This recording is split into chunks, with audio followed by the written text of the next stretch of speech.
I'm Ron Paul. I'm a congressman from Texas, serving in my 10th term. I am the champion of the Constitution. And we will ask more young Americans to sacrifice as your brother did. Cynthia Curtin is here with us tonight. Cynthia, you live in Merrimack, New Hampshire. Yes. You can go ahead and stand up. You brought your husband with you? Yes. Michael served in Iraq. And we have a question regarding the government in Iraq. Everyone's talking about pull our troops out, pull our troops out.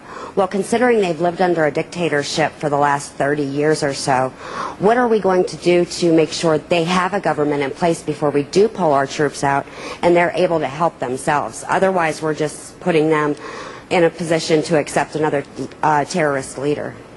Right. Congressman Paul. Right. Well, we've had 4 years to do this, and it hasn't worked. The biggest incentive for them to take upon themselves the responsibility is just for us to leave. We don't need to lose 100 men and women every month, more than 1,000 per year. And so you want it done, you want them to take over, you've got to give them an incentive. So I think we should immediately stop patrolling the streets. That's a policeman's job. It's not the work of the Army. We're not fighting a military battle.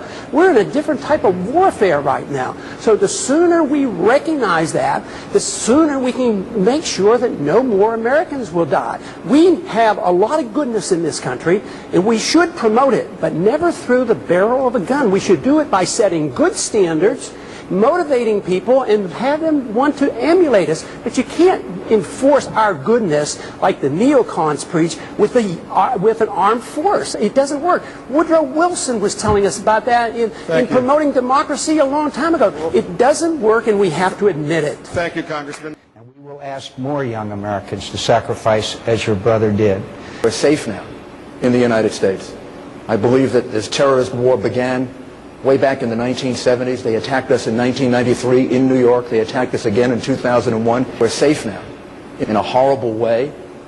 And I believe that what we're doing in Iraq, if we can get it right, is going to help reduce the risk for this country. And if we get it wrong, this is going to be much, much worse for us. And part of what we have to do, and we haven't done right, is take on that responsibility of nation building. Congressman Paul, what's the most pressing moral issue in the United States right now? I think it is the acceptance just recently that we now promote preemptive war. I do not believe that's part of the American tradition. We in the past have always declared war in the defense of our liberties or go to aid somebody. But now we have accepted the principle of preemptive war. We have rejected the just war theory of Christianity. And now, tonight, we hear that we're not even willing to remove from the table a preemptive nuclear strike against a country that has done no harm to us directly and is no threat to our national security. I mean, we have to come to our senses about this issue of war and preemption and go back to traditions and our Constitution and defend our liberties and defend our rights, but not to think that we can change the world by force of arms and to start wars. Thank you, Congressman.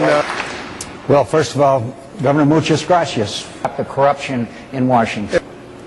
Washington is a mess. We went to Washington to change Washington. Washington changed us. If we're going to spend money like foolishly and as stupidly as the Democrats. The president ran as a conservative and governed as a liberal. Congressman Paul. The president ran on a program of a humble foreign policy, no nation building and no policing of the world, and he changed his tune. And now we are fighting a war, and our foreign operations around the world to maintain our empire is now approaching $1 trillion a year. That's where the money's going, and that's where it has to be cut so we can take care of education and medical cares that are needed here in this country. Governor Gilmore. In regards to illegal and legal immigration, in your opinion, what does it mean to be an American? Value of every single person. And as a taxpayer, it means you cut your ties with the past. Familia, we have to stop all legal immigration. It's beyond my realm of thinking. We're not going to erect barriers and fences. Value of every single person. And as a taxpayer, it's beyond my realm of thinking. I look at Governor Romney, Mayor Giuliani, my good friend John McCain. Governor Romney joined with Bill Clinton for the 1994 gun ban when I was fighting that. Mayor Giuliani stood with him at the White House on that. Governor Romney has passed what I consider to be a major step towards socialism with respect to his mandated health care bill. John McCain is standing strong with Ted Kennedy on this Kennedy-McCain-Bush border enforcement bill. I think the guy who's got the most influence right here with these three gentlemen is Ted Kennedy. And I think we need to move away from the Kennedy wing of the Republican Party. Ron Paul, I'm a congressman from Texas, serving in my 10th term.